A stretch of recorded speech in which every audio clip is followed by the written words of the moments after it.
Welcome to Community Conversations. I'm your host, Steve Mantis, and my guest today is Max Haiven from Lakehead University. But before we start our interview, I just want to do a shout out to the folks here at Shaw Cable. Janice and Pat are the two folks we work with every week, and they make this happen seamlessly for us volunteers who host the shows. So thanks so much for you guys at Shaw. And now back to the real show. So Max, welcome. Thanks for coming on. Thanks so much for having me. So Max, you're a prof at Lakehead University, and you're a Canada Research Chair in Media, Culture, and Social Justice. Yep. That's a big handle. Yeah. Oh my gosh. Before we get into that, I want to really explore what that means. Let's start a little bit about you. Tell us a little bit about your background. Are you a local guy here in Thunder Bay, or where'd you grow up? No, I just moved to Thunder Bay in about a year ago from Halifax, Nova Scotia. Well, welcome to Thunder Bay. Thank you very much. Yeah. I was teaching at the Nova Scotia College of Art and Design in Halifax for several years. And before that, I lived a lot of different places. I lived in Hamilton, Ontario for a while. I grew up in Saskatoon, Saskatchewan, and also in England for a time. So I've been to a lot of different places. So you've ended up teaching in university. So what was your educational background? Well, I would say that the origins of my educational background were growing up in a trade union family. Both my parents were labor organizers. My mother was an investigative journalist. And then later in life, both my parents went back to school to become professors of labor studies. And so that's where it began. And then that led me to an interest in activism. I've been a lifelong activist on a whole variety of issues, from student rights and debt to Indigenous solidarity and anti-colonial work to anti-racism and trade union organizing myself. That carried me through graduate school until I got my PhD, and then that kind of brings us to where we are right now. So where did you do your PhD? At McMaster University. Okay, cool. Yeah. And I did it in cultural studies, which is essentially the study of how culture influences politics, economics, and how politics and economics influence culture as well. Well, my gosh, there's our topic right there. So what does it mean to be a Canada Research Chair? Let's just get that one out of the way first. About 2 decades ago, the Canadian government decided they wanted to create a tier of professors who would have reduced teaching loads and increased research budgets. And the idea was that they would spread out these Canada Research Chairs to universities across the country, so they weren't all concentrated in major cities. And these people would bring their research specialization and sort of catalyze or cohere a research community at the university where they're appointed. So there are a number of us at Lakehead University, all across different disciplines. I think I'm the only one in the humanities right now. And I was brought in by the English department, as well as other departments at the university, to bring my research expertise and work with other professors here on generating excellent academic knowledge, but also public outreach and making knowledge actionable and useful in the public sphere. And from what I understand about how universities work, having a graduate program in that area of study creates more capacity, I guess, to do research, because some of the students, so that's part of their education. Yes. So is this connected that way at LU? Yeah, I contribute to 2 graduate programs at LU. One of them is the master's degree in English, which is actually a degree in English but has a strong focus on cultural studies, popular culture, and the media as well. And then I also contribute to the graduate degree, the master's degree, which is new in social justice studies, which is an interdisciplinary program that encourages the study of social movements, of community groups, of all sorts of activism, be that in the media, in the sphere of economics, in the sphere of politics, or what have you. Okay, so there's kind of interesting stuff happening at Lakehead. That's great. Yeah, I'm excited great to be there. So culture and how it affects, in a way, the rest of our lives. How does it affect us? Well, I mean, I'll cite someone who 30 words or less. I'll cite someone who I strongly disagree with in almost every way, but who's become very influential, which is Andrew Breitbart, who's the founder of Breitbart Media, the far-right media group that was created, and it's become famous through the actions of Steve Bannon, the advisor to Donald Trump, which really was responsible for the Trump phenomenon in the United States, who said that politics is downstream from culture. So essentially what people believe, how they see the world, how they understand the world, this will affect how they engage in their society, what sort of politicians they prefer and they'll vote for, what sort of activism they'll engage in. And also, from my perspective, the questions of culture, the questions of belief, the questions of symbolism and art and representation, these also affect economics. They also affect the economic structures of our society. So we have to sort of see all of these phenomena as intertwined in some way.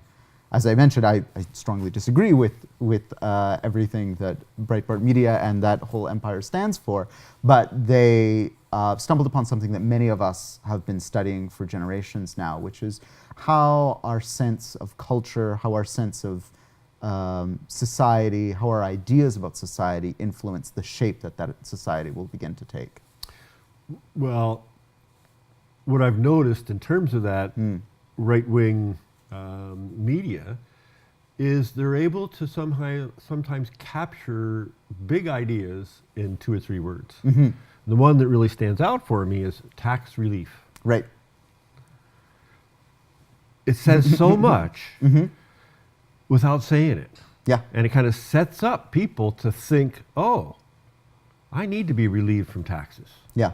Rather than kind of going, wait, taxes cover the roads we drive on and the hospital where I go for help and the school for my kids that I think is so important to their future.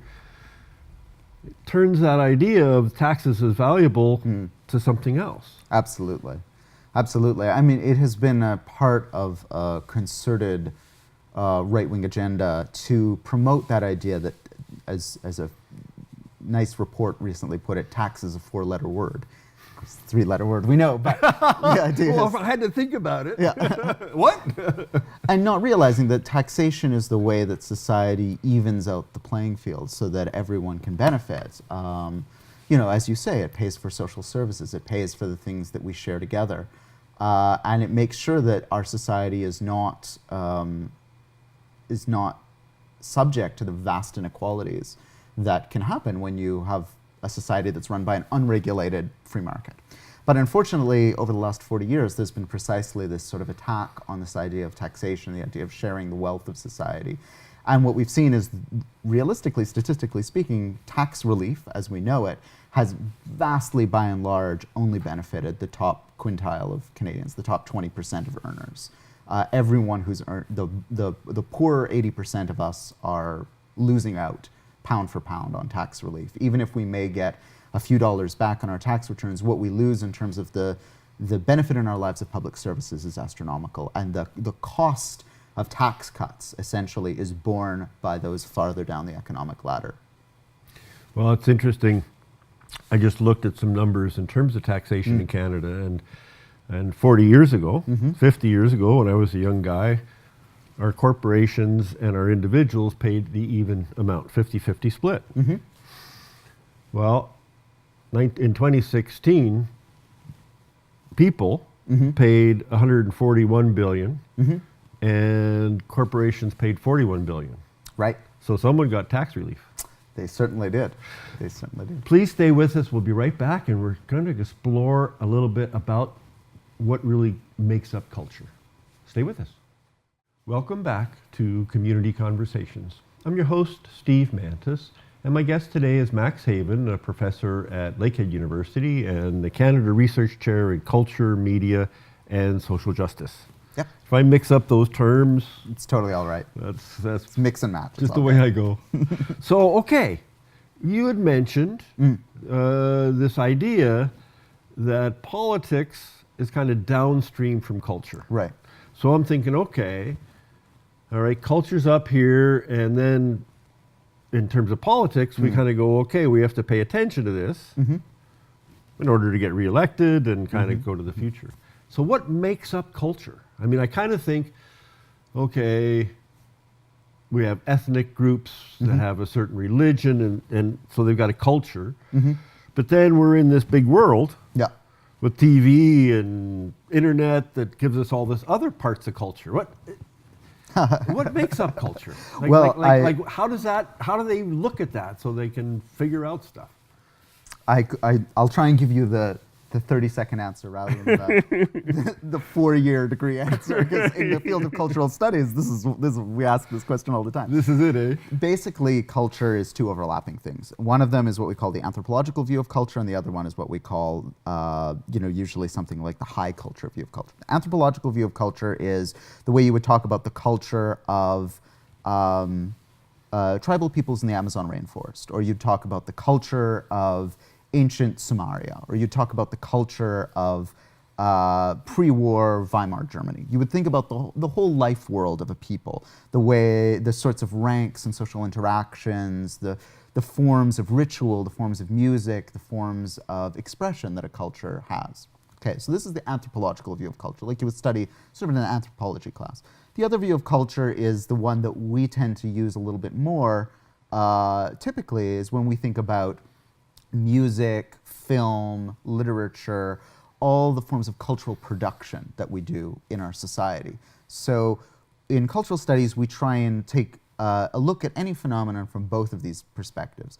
The first perspective in terms of anthropology is to say, how is whatever cultural phenomenon we're looking at, whether it's the speech of a politician or a film or a particular social ritual, the way that people interact at Tim Hortons, how is that part of a larger cultural landscape? How does it contribute to and feed off of a larger culture in the anthropological sense?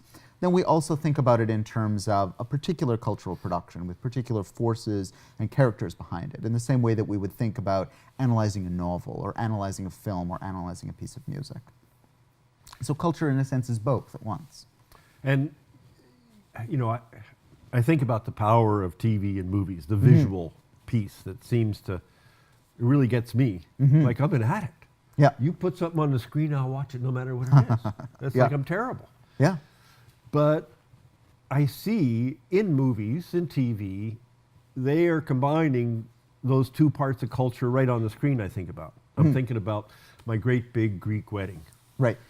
Which I'm part Greek, so I kind of identify some Right. of the behavior from what I experienced as a kid growing up in my family, in the family home, and how the parents interacted, and some of that stuff. But of course, it's way more than that. Yeah. And I'm not sure where I'm going, but I kind of go, we learn a lot from watching those things. Yes. Well, in a funny way, to make a kind of riddle, culture teaches us how to understand our own culture. So a cultural product, like a movie or a novel, is a way that we, as beings who are part of a culture, part of a society, learn about our society and learn about our culture. And the unfortunate thing is we can often learn very bad messages about our culture and society from media, because any form of media, whether it's a novel, whether it's a song, whether it's a film, is a partial reflection or representation of our society. Yeah. It's often a very biased one as well, especially if we think about films. These are multi-million-dollar productions, and they come from large Hollywood studios, and they are giving us a very particular view of our society. Only a very particular set of voices get heard. For instance, you might have noticed that in almost every Hollywood film, there's no poor people. They hardly exist, unless the story is You mean about... there's some out there somewhere? Yeah, exactly. If you were to just watch television, if you were a Martian or banished to Mars and you were to watch television, you would not know, for instance, that poor people exist in our society. When in fact, in the United States, the richest country in the world that produces most of this media, poverty is growing vastly and horrifically. And you can begin to see something about the influence of politics if this is the case. If your experience is one of living in poverty or living in debt, the experience of everyone around you is living in poverty and living in debt, and then the only media representations you see of yourself in films is as a charity case or has simply been completely made invisible, there's a kind of dissonance. And of course, you begin to idealize those figures that you see on film. You begin to idealize the experience of wealth that you're never going to achieve, probably, given statistical likelihoods. And the same happens with race and with gender as well. If every woman that is seen in almost all films is transformed into a sexual object who has a very particular body type, a very typical type of beauty, then young girls and also older women who are watching this reflect back on themselves and their culture. And men who watch it reflect on themselves and their culture in a certain way, having seen only a certain very narrow spectrum of the sort of band of what is actually reality. So culture is a wonderful thing. Cultural expression is important. Films are a wonderful medium. But unfortunately, if we're given such a narrow range of media representations and cultural representations to work with, our vision of our own society and of ourselves gets skewed, which, to give a little plug, is one of the great things about community television. It allows us to see more voices, more bodies, more different types of people, a greater diversity, and our actual communities reflected back to us. So I'm kind of going, well, how can we turn this into more of a two-way street? Most of it is just coming at me, coming at us. And there's no opportunity for us to give back or share our different reality or view or whatever. Yeah. And I don't know if this ties in, but you've got a reimagining lab. Yes, the Reimagining Value Action Lab, or RIVAL. Are you trying to work into this feedback loop, or what are you doing with that lab? Well, we're doing a number of things. It came out of a project I just wrapped up of 6 years called the Radical Imagination Project, which was, we worked in Halifax with social movements to find out about how they tried to activate people's imaginations, about how the system could be different, about how reality could be different, about how life could be different, how the economy could be different, society at large. And that led me to, when I achieved the position at Lakehead, to create the Reimagining Value Action Lab. And I would say we try and intervene in this particular question around culture in two ways. The first is we are a multimedia production facility, so we produce videos and podcasts and artwork and other media to try and challenge or rival the sort of mainstream corporate-led, corporate-dominated media, of course in a very small and modest way. But the other thing we try and encourage at Rival is unplugging from the media landscape. What? So Turn off my TV? Yep. And come out to a meeting, come out to a workshop, come out to, we try and host a range of different activities. So last term, for instance, every week we had my co-facilitator at the lab hosted feminist economics yoga classes where she linked topics of feminism to topics of economics through a yoga class. We recently did a workshop on debt and a sort of alternative financial literacy. This weekend we'll be doing a workshop on reimagining what community safety and policing looks like. So we really want to encourage people to come out and engage in the realm of ideas with their community in a local setting. You got to hang on right there. Don't unplug yet. We got more to come. We'll be right back. Welcome back to Community Conversations. I'm your host, Steve Mantis, and my guest today is Max Haiven, the Canada Research Chair in Culture, Media, and Social Justice. So Max, you had just mentioned briefly a little bit around debt and finance. How's that tied into culture and media? Well, much of my research over the last few years as a research professor has been dedicated to trying to understand money and finance as it exists right now. And it begins with the very basic assertion that most of the money we use every day is basically the product of a collective hallucination. When we use dollar bills or coins, these are tokens of value that have no inherent or quote-unquote real value themselves. So there is an active belief that we are participating in when we accept money for labor that we perform or something that we sell, and when we pay money for the things that we need. More generally than that in the economy today. It's mostly on my bank book, some number on my bank book. Exactly, yeah. We don't even handle it anymore. And that's just the money that we handle, which is really maybe at most 10 to 15% of all of the money in the world is that people actually either handle by transferring it or have in their bank accounts. The other 85% is purely the hallucination of high finance. Things like credit default swaps, collateralized debt obligations, derivative contracts, futures contracts, options contracts, I could go on. The sorts of things that caused the 2008 financial crisis. Many of these assets are traded at superhuman speeds by computers, powered by algorithms designed by rocket scientists. This stuff gets very, very weird in the realms of high finance. But my question has always been, well, how is it that we create a society so enthralled to this imaginary substance that it literally controls practically everything in our society? There's almost nothing anymore that money can't buy. And as a sort of free market ideology takes hold of our politicians, increasingly every aspect of our society is supposed to be open to markets. So once something like education or like healthcare were seen as sacrosanct public goods, those are things that we provide as a society for ourselves. Increasingly, we see them as commodities to be bought and sold, to be marketized, to be turned into generators of profit. Well, I had a prof from Lakehead a couple months ago who just finished writing a book that saw students as buying a commodity at Lakehead University. Right. And he just mentioned you do all your courses online, and at the end you go through checkout. Yep. Just like you're buying anything else. Mm-hmm. And I kind of went, wait, I didn't think that was like that. But of course, my experience is 50 years ago. Things have changed.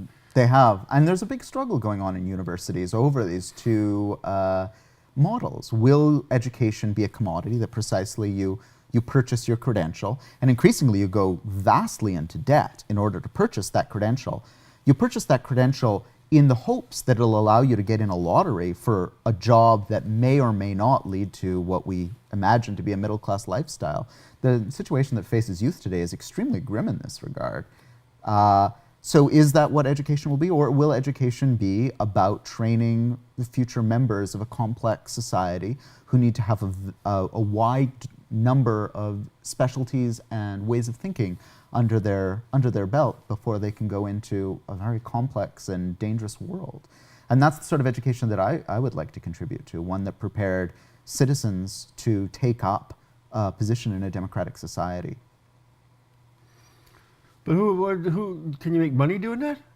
Come on, get Maybe real. you shouldn't have to. I mean, my belief, based on both my own dispositions and my research, is that a huge number of things in our society that are presently commodified, which is to say we pay money for them, should be taken out of the market.